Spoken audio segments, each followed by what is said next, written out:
Sommes-nous des soldats? À peine on l'oublie, il y a bien la vareuse de Berthier, une ou deux vestes bleues, mais les autres sont en chandail, en gilet, sans rien de militaire.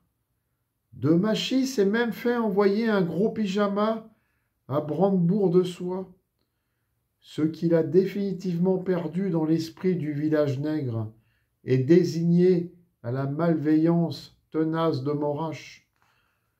Insoucieux, solides, nos 25 ans éclatent de rire.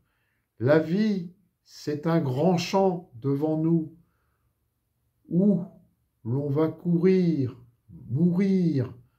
Allons donc, lui mourra peut-être, et le voisin, et encore d'autres.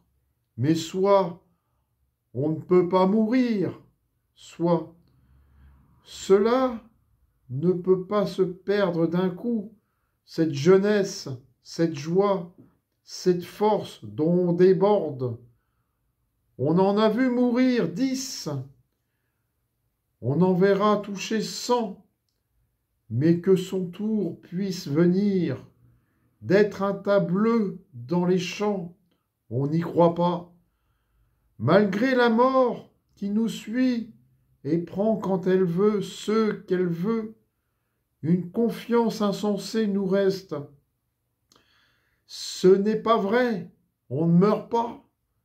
Est-ce qu'on peut mourir quand on rit sous la lampe, penché sur le plat, d'où monte un parfum vert de pimprenelle et d'échalotes? D'ailleurs, nous ne parlons jamais de cette guerre. C'est défendu pendant les repas.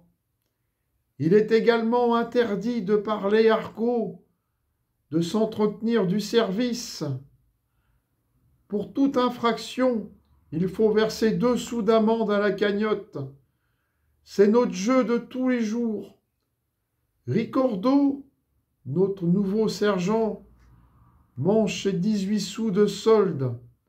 Il parle prudemment, pourtant car nous l'avons rendu méfiant.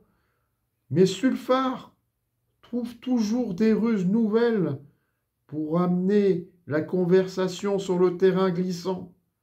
Et tout à coup, le mot malheureux échappe. La corvée de la veille, l'attaque du 16, le poste d'écoute. 2 sous, crions-nous. Si par malheur Ricordo veut se défendre, c'est pour mieux se perdre. Je ne marche pas, proteste-t-il, ne voulant pas payer l'amende.